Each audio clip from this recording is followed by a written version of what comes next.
for watching. And of course, subscribe.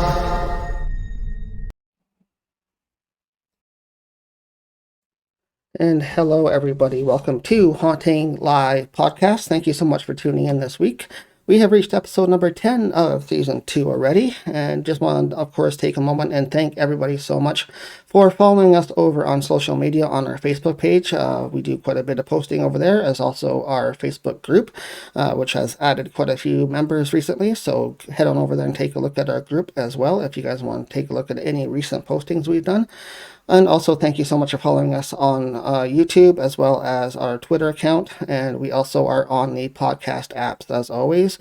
We're on iTunes, TuneIn, Spotify, Stitcher, and also iHeartRadio and some other ones as well. So you can listen to us at any time later on as you feel you have time to tune in to listen to some of our past guests. Today we do have a special guest joining us. She is out from BC, so she's joining us long distance. She is Melissa Frisby, and she's a psychic medium, and we'll be talking to her about what she does and some of her abilities and some experiences that she's had as well. So with that, let's bring on in Melissa. And how are you? Thanks for having me.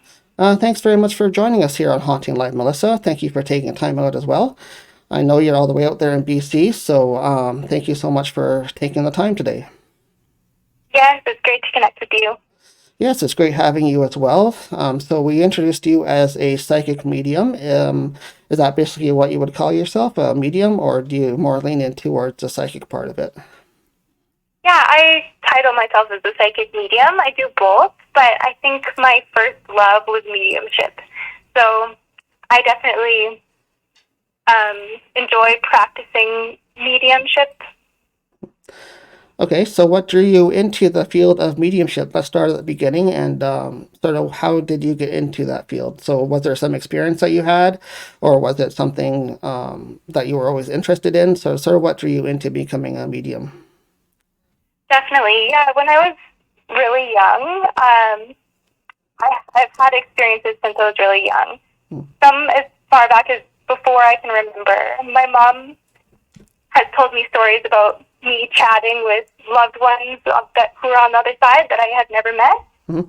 And I also remember having experiences where before I could speak, I remember being really confusing to me why people would use language. I don't know if that makes sense, but I would communicate telepathically. So I would communicate in images and emotions, but I'd get frustrated that my family or my loved ones around me, they couldn't understand me or didn't know what I was trying to communicate to them. And I also have really vivid memories of having like extreme emotion in my body. So at the age where you're having tantrums as a young child, I can remember feeling like rage or a fire inside my body so strongly that I just had to get that fire or emotion out of my body.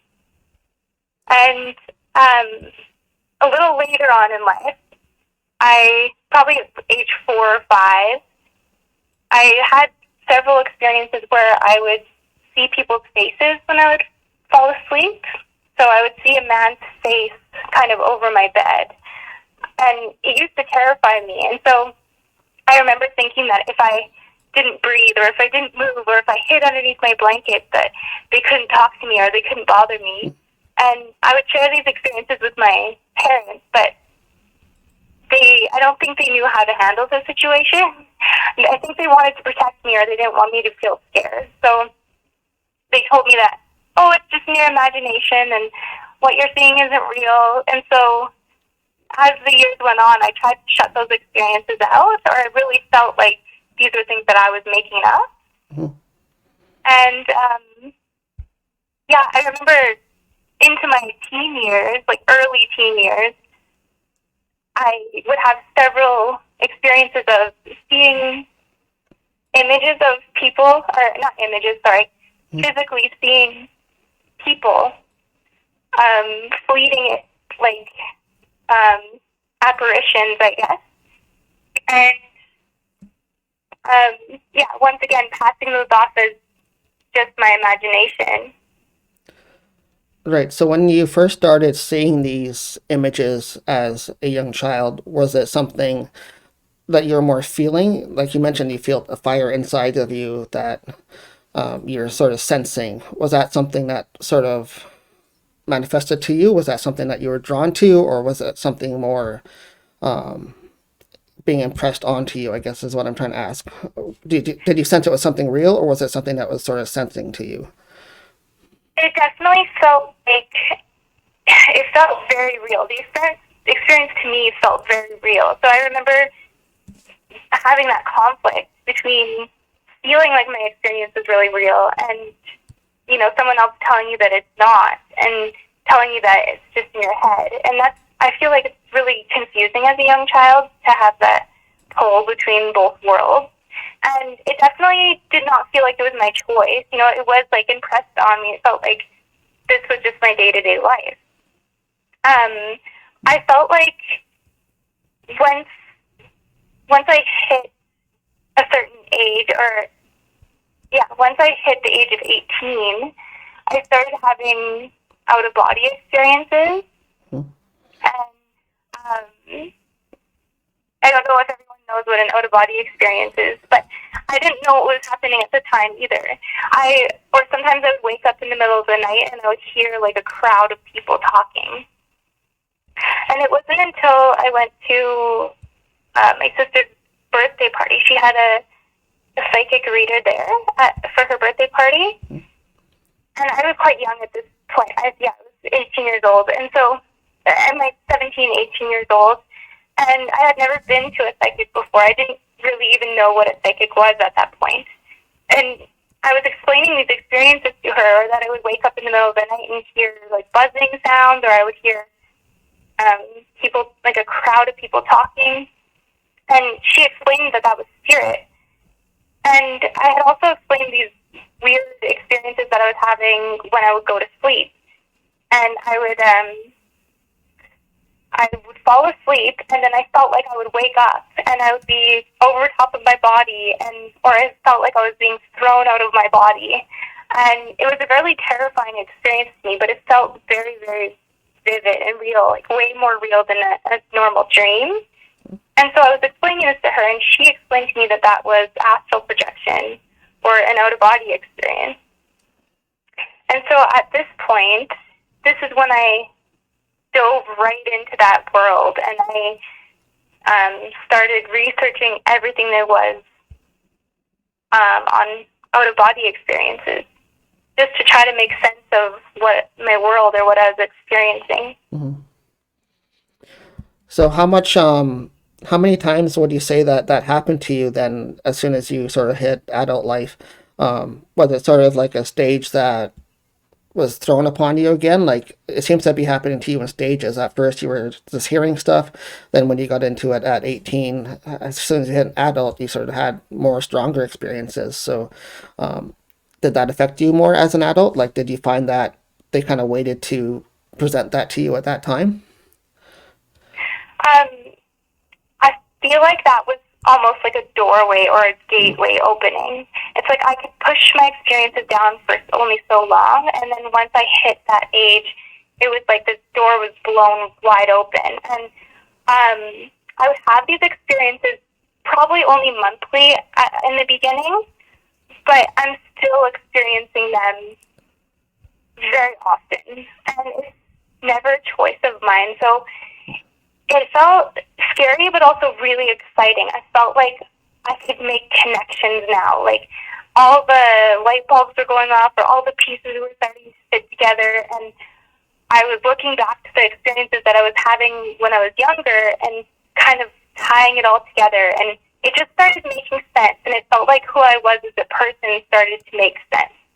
But there was a lot that came along with that, like a lot of challenges, I guess. In my early 20s, I felt like I realized I was an empath, and you know, sometimes I would feel the whole world's sadness. Like, it really felt like I could feel what the world was feeling. I don't know if that makes sense, but Yeah, it's a strange experience being an empath because I have sort of that ability as well. And certain situations, you can definitely sense other people's emotions and stuff like that, especially if there's a large crowd around you. And it's definitely a strange feeling if you're not used to it, for sure. definitely, yeah. And I feel like I used to view my gifts as like a curse. I didn't want to be feeling all of this. I really enjoyed some of the experiences, the spiritual experiences I was having, but the negative emotion or feeling emotions so strongly, I think I viewed that as a curse. And once I started realizing that I was a medium and was able to channel that or channel the energy in a different way, or kind of learn to flick the switch on and off from like differentiating what other people's emotions are and what my emotions are, that's really when my gifts began to feel like, a gift to me. It felt like, okay, like this is what I'm meant to be doing. I feel really connected to something. Like I understand who I am as a person, and it all started coming together nicely. But yeah, it wasn't always that way. No, it's a little scary once you start getting even into just plain basic mediumship because you're sensing all these feelings or you're hearing all these voices that are spirit. And it's really confusing, especially as a child. And since you mentioned that it wasn't that great that your parents kind of encouraged it or whatever. And unfortunately, that does happen quite often. As a child, parents don't know what to do with it, and it's kind of blocked in a way. But you seem to have gotten past that, and you're now into an adulthood, and you're actually embracing that gift, which is great. Yeah, definitely.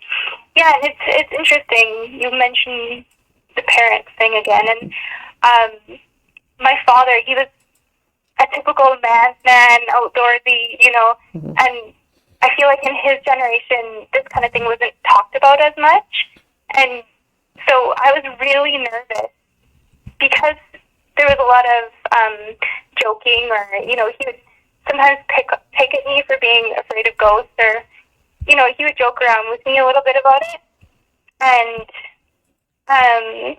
so into my early 20s, when I discovered that I was a psychic medium and had these abilities, I was really, really nervous to share that with him. And I think he was one of the last people in my family that I shared these experiences with. And once I did, I was actually really surprised with what he told me. And I had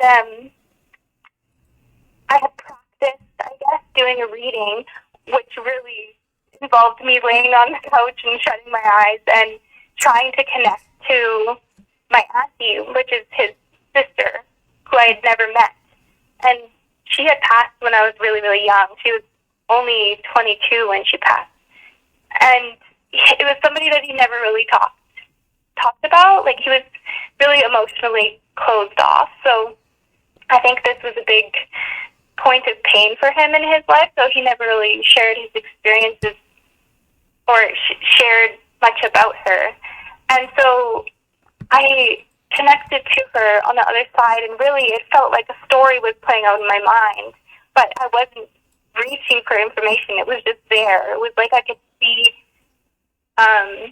like a video being played out, and she was communicating to me in this way. And anyways, I shared what she was showing me. Like, she was showing me their life on an acreage or a farm that they grew up on, which I didn't even know that my dad had lived on a farm. And so I was really nervous to share these experiences because I thought, he's going to think I'm crazy, like all this stuff is wrong. And when I started sharing what I had written down, he took the words out of my mouth and completed the story. And so I feel like that really connected us in a lot of ways. And then he's now passed, but before his passing, I got to share more and more about what I do with him. And he then shared with me that he has had several experiences and he sees spirit. And in the house that I grew up in, he said he would always see them. He would communicate with them. And he knew that some people used to reside in that space, so he didn't want them to leave, but he would just have conversations with them. And this like blew me away. I had no idea. But he also shared with me that you know, in his time, this was viewed as crazy. So when he shared these experiences with his family, they wanted to put him away. Like, they you know, they didn't know if he was crazy. They thought, you know, like, he was scared he was going to get sent away to, like, a mental institution. And this, like, opened my eyes so, in such a huge way to how the world views these things so much differently now. And anyways, it was just, it tied together a lot for me into why he almost wanted to protect me from that world. And I just don't think he knew how to open up or explain his experiences with me. Yeah, it's a lot harder for that generation to kind of express things, I find. They're not as open as people are nowadays, which is great because it's moving in the right direction, that a lot more people are aware of what things are in the world, and they're a lot more open-minded than they were in the past. But yes, that generation definitely had a different view on things, and they would do that. They would actually put people into mental institutions or whatever if they thought they had those abilities, or because I think they were scared of it. I think they didn't understand what they were, and they didn't know how to deal with it. So, but nowadays, I think people are more open to it. They're more receptive of it, and they just know more what it is these days. Yeah, definitely. I agree. And also, I think, too, with your father actually opening up to you and becoming more connected after that experience, I think that he probably had some abilities himself, too. Yes, for sure. I completely agree. I feel like it was passed down. Even though I do believe absolutely everybody has access to their psychic abilities. Everyone can learn to grow that muscle, but for some reason, I just feel like some people are either more open, or some people naturally have that, like, it comes more naturally to people. So, for example, some people are born like sports prodigies, and some people have to work harder to become good at sports. And I feel like it kind of works the same way with your psychic abilities. Yes, it's definitely something that you have to train yourself to grow into. Like anything in life, you have to sort of practice and practice it. So even though you might be born with it, like you mentioned as well, I think in the past on your website as well, under your about section, I read that you believe everybody is born with the ability, which I believe as well, but you believe that also sometimes that people tend to lose that ability when they don't focus on it. So what would you say to somebody that might have that ability, like yourself as a child, but wasn't really nurtured into it? But what would you tell people that aren't sure what to do with it? It really depends on you. If you feel really excited about that, if it's something that's really interesting to you, I say go for it. A lot of people have a lot of fears surrounding their psychic abilities, but for me, I've always put out the intention to work with love and light, and that's all I've ever received. So the more that I've opened up to my abilities, the less scary it's become, and the more of a gift it's become. So I love teaching people or mentoring people on how to use their psychic abilities, because even if you don't want to become a psychic medium or, you know, do it as an occupation, there's so many benefits to being able to use your abilities. And even just connecting to your higher self or connecting to your intuition to know, like, the answers to your questions, to find guidance in life, to even feel more connected to something bigger. And, yeah, I just feel like all in all, it's such a positive thing to have in your life. It is, especially these days when things are so uncertain and everything in the whole world. Like, people are looking for that guidance right now. And I think that's great that you can teach people as well. So let's talk about that for a bit. When did you get into sort of wanting to teach people about psychic development? Yeah, so I'll start with the first training that I've ever taken was from Carmel Bear. She's a medium I think she lives right outside of Edmonton, Alberta. And I believe she had a TV show after I took training from her. But anyways, I took a weekend psychic development course, and it didn't focus hugely on mediumship, but this is the only course that I took. And then I also attended a couple of her like weekly psychic development classes. I lived in Red Deer at the time, so it was a drive for me to go, but it was really, really great, and I got so much out of the course. And when I grew up, I felt like no one else I knew was interested in this kind of stuff or had any idea about the world, so I felt very alone in my experiences, and I felt like I didn't have anyone to go to or anyone to learn from.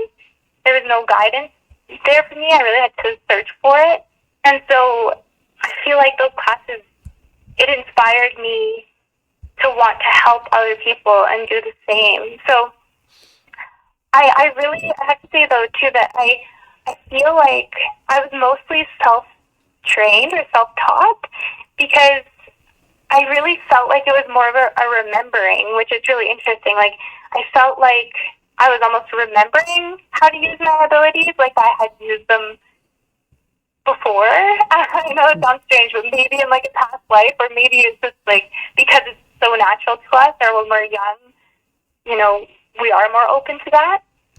But yeah, I guess I didn't want anyone else in the world to feel alone, or to feel like they didn't have a safe space to talk about their experiences or to share what they have gone through. And I wanted to provide that for other people. I wanted to be that space for them.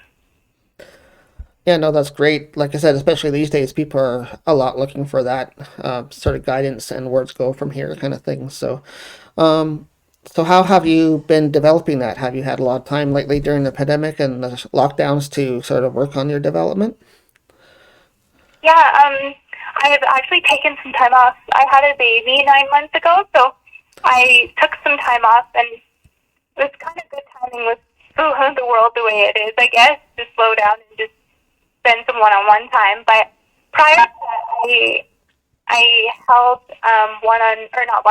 I held psychic development classes in Golden, and I had a space where we would meet up every week, and we would all connect and do kind of group readings together, different activities every week. And now I'm shifting my focus. I started working a couple months ago again, and I'm kind of shifting my focus to online, just to provide that space for people if I can't have one-on-one contact. I have done a couple one-on-one development sessions with people over the phone or on video. It's really depending on people's preferences. And yeah, it works just the same. It's really neat to see that we can connect in other ways. We don't have to be directly in the same space. But really, I'm teaching the same things one-on-one. I really like to ask people what they're interested in learning or what their skill level is at, because some people are brand new, like they haven't experienced or developed any of their abilities, or they haven't connected to any of their clairsenses before. And some people are, more advanced and just want practice. So I really like to connect individually and see what that person is wanting or what that person is needing. And it's a lot of fun for me. I really enjoy it. No, it's always great to be doing something that you love doing, for sure, and especially if you're able to help teach others that same ability. Like you said, you believe that everybody's born with that intuition or psychic ability, so to help to grow that is great. I want to touch back a bit on the out-of-body experience section for a moment that you experienced. Can you tell us a bit about the research that you found? You said that when you had those experiences as of 18 years old, you started doing some research. Can you tell us a bit about what you found out about it? Like maybe somebody might not know fully what out-of-body experiences are. Yes. I wish I remembered the book titles or the authors, but I dove into a lot of books written about out-of-body experiences, and particularly Astral Projection. And so what it is people believe that it's your consciousness leaving your body and having experiences on a different dimensional plane.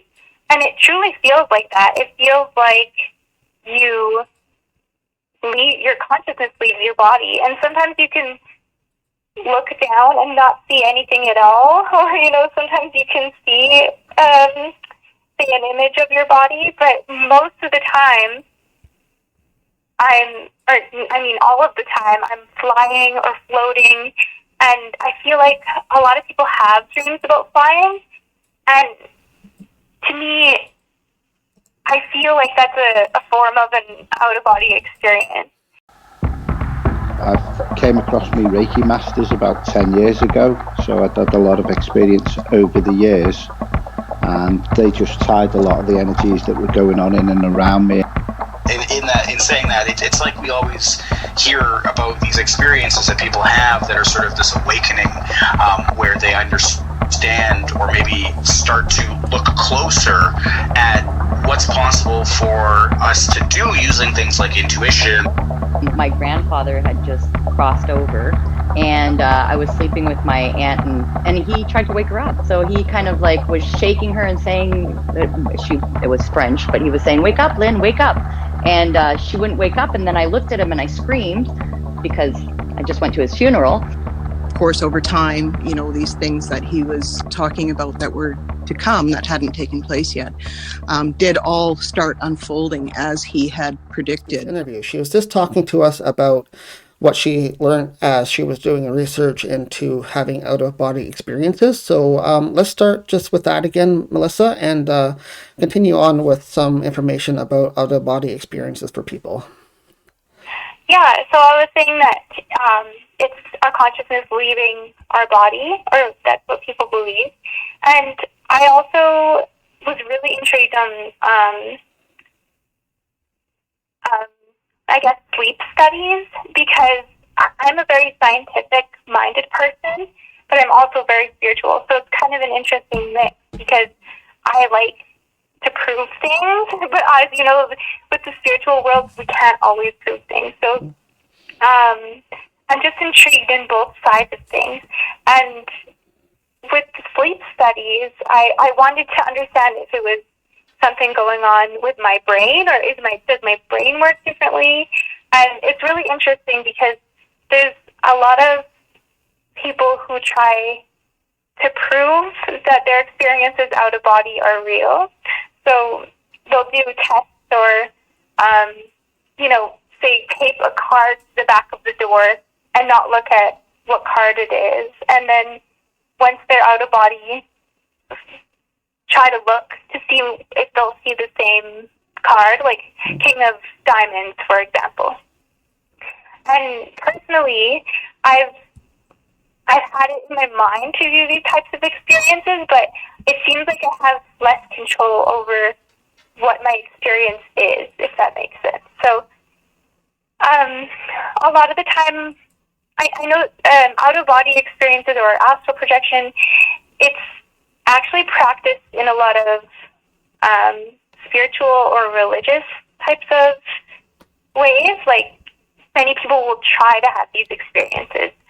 And for me, it's always just spontaneously happened, to the point where sometimes I'm like, I just want to sleep. Like, I'd rather sleep. And it really doesn't feel like you're getting any rest when you're out of body, because you're very aware of what's happening. But yeah, so sorry, I lost my place.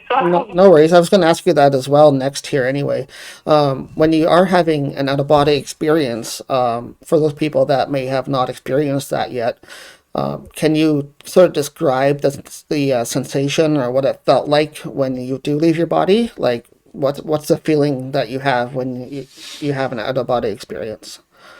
Yeah, so at different points or different nights or experiences, I'm become cognizant at different points. So sometimes I'm aware before I'm even leaving my body, and I can hear loud buzzing sounds, like it sounds like a swarm of bees.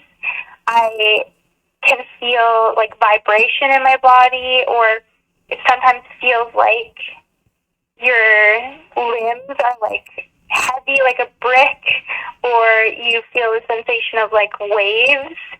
And then most of the time I'll get a sensation of being in like a centrifuge, like spinning around really, really fast. And all these sensations can be so terrifying if you haven't ever experienced it before. But if you learn to relax into those sensations, the next thing you'll know is you'll like be out of body, and you're always waiting for this climax. Like it almost feels like a climax sensation, or you're waiting for something big to happen, and then the next thing you know, you're just floating out of body. It feels like a build-up, or sometimes there's really, really loud noises that happen that can be really scary. But yeah, sometimes I fall asleep, and then I feel like I just wake up or become aware at the point where I'm already just floating around my room. Yeah, that's really interesting. I've never had that experience before. I've had, I guess, astral traveling before, but not really any sensations of being out of body experiences like that.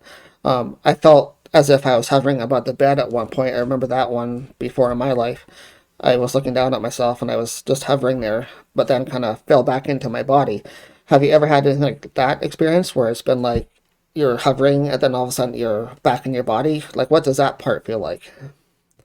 I actually have the opposite issue usually. I feel like I get stuck out of body, and I don't want to alarm anybody because I feel like I can't truly get stuck out of body forever. I always end up waking up, but I have a really hard time waking myself up. And I feel like if I would just go on and have the experience, it would be great. But a lot of the time, yeah, it just happens so often to me that I kind of push the experiences away sometimes because I am tired or, I want to sleep. So I feel like,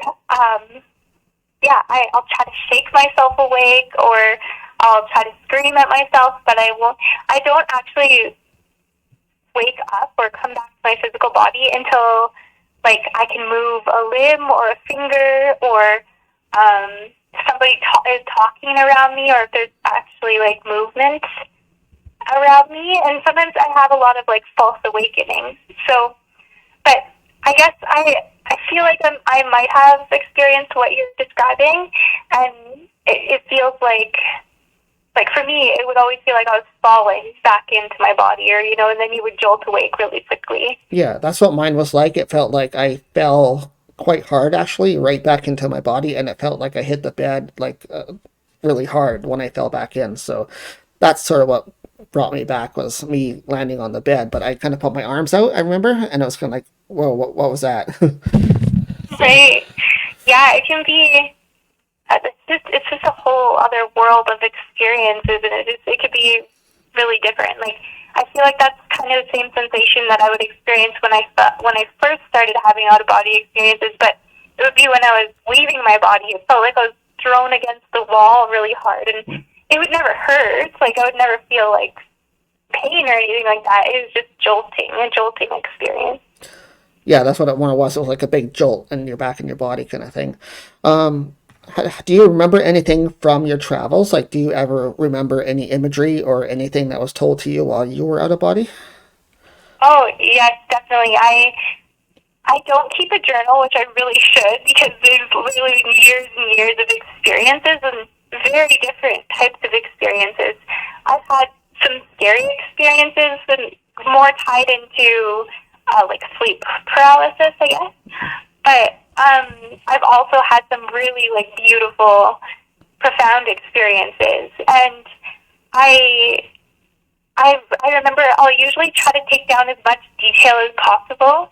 Like, for example, this one time I was in a hotel. I don't know why I was in a hotel, but there was like taxidermy on the walls. And I remember looking at the tag on the taxidermy and reading like the company and recording it when I woke up. And so sometimes it's really insignificant things, but I've also had experiences where the Syrian war.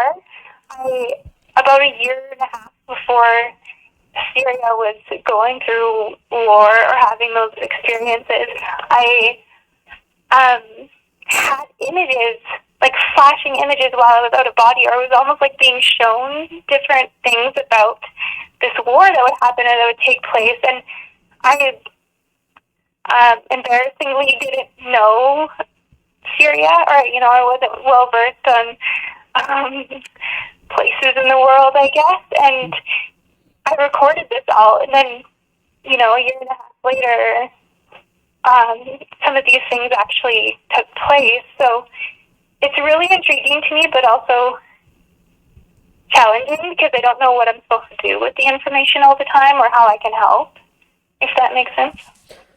Yeah, you're showing different things, but you're not quite sure what to do with it afterwards. So I guess it's hard to know what to do with it when you get information handed to you. Sometimes it comes on later on when there's a situation that comes up and it just clicks. Like, oh yeah, that's what that was for. Right. And yeah, I've also had experiences where I've seen like different types of beings, or, I was like almost in a different dimensional reality, and where the communication would be telepathic, and it was almost like I didn't know like the laws of that universe, or the rules of, how when you travel to a different country, we all have customs and different laws and regulations. It almost worked the same. Like I would go and do something, like I would be flying around a certain way or exploring a certain area, and these beings that resided there would tell me, like, no, what are you doing? Don't do that. Like, you should know better. And yeah, so it's really, really interesting. Oh, that's really interesting too. What sort of places do you think you went to? Were they just different dimensions, or were there planetary travels, or? I feel like definitely different dimensions and planetary travels, and also sometimes I'm just in my bedroom or flying around.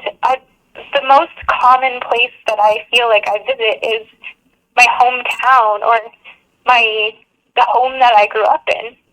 But yeah, I know some people have a lot of control over their experiences. Like usually you can imagine where you would like to go and you would end up there.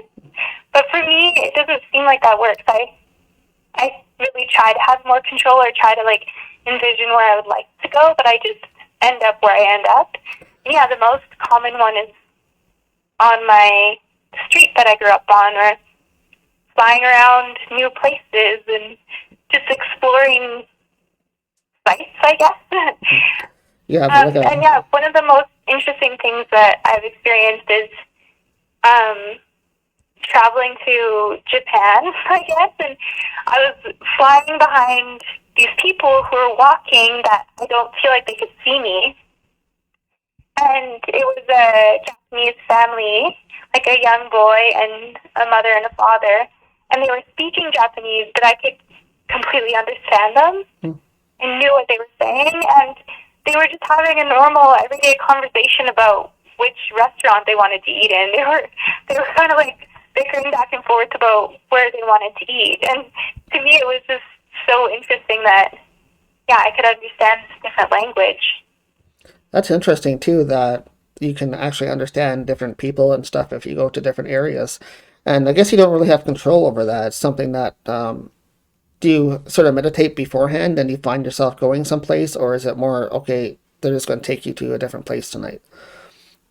Yeah, it's absolutely just like, I open my eyes and I'm in a completely different place. So it's nothing that I think about beforehand. There's no preparation or me. I have tried before I know that some people have meetups, and I didn't realize this was a thing, but I joined a group on Facebook about Astral Projection, and they'll list the coordinates of a place, and people will go out of body and meet up there, and it's kind of like a celebration or a party, or, people will play music and have these events. And so I've tried before to intentionally set the intention to join that meetup and, reread the coordinates before going to sleep. But for me, it it just didn't work, or I didn't have an out of body experience that night. So yeah, it's just not something that I can do at will. That's interesting. I never heard of that before. It's like a virtual meetup kind of thing. Yeah, definitely. That's different. Well, thank you so much, Melissa. It's been really interesting talking to you about your abilities and different things that you can do, like out-of-body experience. We haven't had this discussion yet here on Haunting Live, so I'm sure it's really interesting to talk about for you and share your experiences and what you've been through, sort of thing. So, yeah, thank you so much for having me. It was great connecting with you, and yeah, I look forward to your content in the future. yeah, we'll definitely have you back on the show. If you want to be a future guest again, that's definitely a possibility. So we look forward to that as well. But thank you so much for taking your time out today. I know you're busy with your little baby there, and you had some time today to join us. So I do say thank you so much. Is there anything that you're currently doing that you want to sort of promote, or just promote your website? No, just my website is great, and whoever is drawn my way it's meant to be. Yeah, exactly, too. So we have posted your website up. We'll definitely share that as well over on our Facebook and social media. So thank you, Melissa, so much for being here and talking about your experiences and what you do as a psychic medium over in BC. And thanks again. Take care. You too. Thank you so much. Bye. And that was Melissa Frisby from all the way in BC. So we thank her for joining us here on Haunting Live podcast. Thank you, everybody, for joining us here this week and every week. This week we have reached episode number 10 on season 2 already, so we are flying by here, and we have many more guests booked into Haunting Live here well into the end of May now. So looking forward to having many more guests on. We have a big name guest actually coming up next week that you don't want to miss. He is from APTN's Spirit Talker show. Leonard will be joining us here on Haunting Live and talking about different things in his life. So it's going to be really interesting to have him on. We can't wait. And we'll be posting that post up, of course, for next week. So watch out for that post and our guest next week from APTN's show, Spirit Talkers. So can't wait for that. Otherwise, just the usual things here to end the podcast tonight, guys. We do say thank you for following us over on social media. We encourage you to join our Facebook group, as well as follow us on Facebook, Twitter, YouTube, and Instagram. We're on all the social media platforms. We're also on all the podcast platforms, so you can find us and listen to our show just on audio at any time, to our great guest interviews that we have, and check them out. Any past guests as well will be up there. We are on all the podcast apps such as iTunes, Google, Spotify, TuneIn, Stitcher, iHeartRadio, as well as Amazon Music, and a whole bunch of other ones. So you can check us out on the podcast apps later on. Also, don't forget, Chris from Haunting Live does his readings every Wednesday night at 8:30 for half an hour. Best off, if you can, to send in the questions ahead of time so that he has time to prepare the card readings before he goes live. But send those to our email if you can. And don't forget to check out the readings on Wednesday nights at 8:30. But also, we have tickets for our next public event is on sale right now. We have tickets available for the next Ghost of the Queen's Inn in Stratford, Ontario. That's going to be this Halloween weekend this year, October 29th to 30th. We originally had it for the spring, but with COVID rules, we decided to postpone again till a better weekend, and we thought we'll just do a Halloween event for this year again. Hopefully the rules won't be too strict by then, but if there are, we'll abide by any rules set forth. But tickets are on sale for the 2-night event in Stratford, Ontario. We are hosting the event along with the Queen of Ooga Booga, Sally Diane, and over on her channel on YouTube. You can go check her out, but she will be hosting the event with us, and tickets are on sale for the 2-night event. You get the dinner Friday night. We have a special guest speaker. Mary Ann Kennedy will be joining us live that evening for a talk. And then we'll do the pajama party at night at the hotel. And then Saturday afternoon and in the morning, there will be the workshops by Chris and Sally. Then we will be doing the ghost hunt and seance in the evening on Saturday. So looking forward to that event later for Halloween weekend. just go to our website, which is hauntinglivepodcast.com/events. But also, just to mention, on our website, we just revamped our merch area where you guys can check out all the products that we have available for sale that we use in the field. We also just added a bunch of new areas on our website, including jewelry. So you can check out the new jewelry section, which has earrings and necklaces available with natural stones. So go check out our website at HauntingLivePodcast.com, but also sign up again for the email list as well while you're at our website and get notification of news and updates every month from us here at Haunting Live Podcast.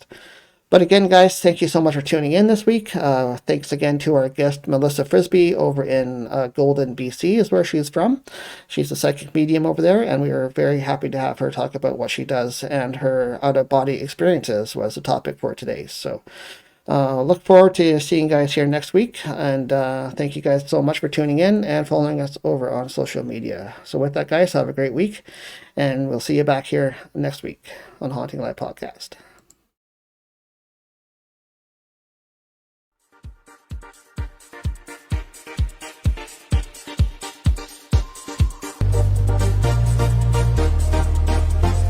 Did you hear that? Thanks for watching. And of course, subscribe.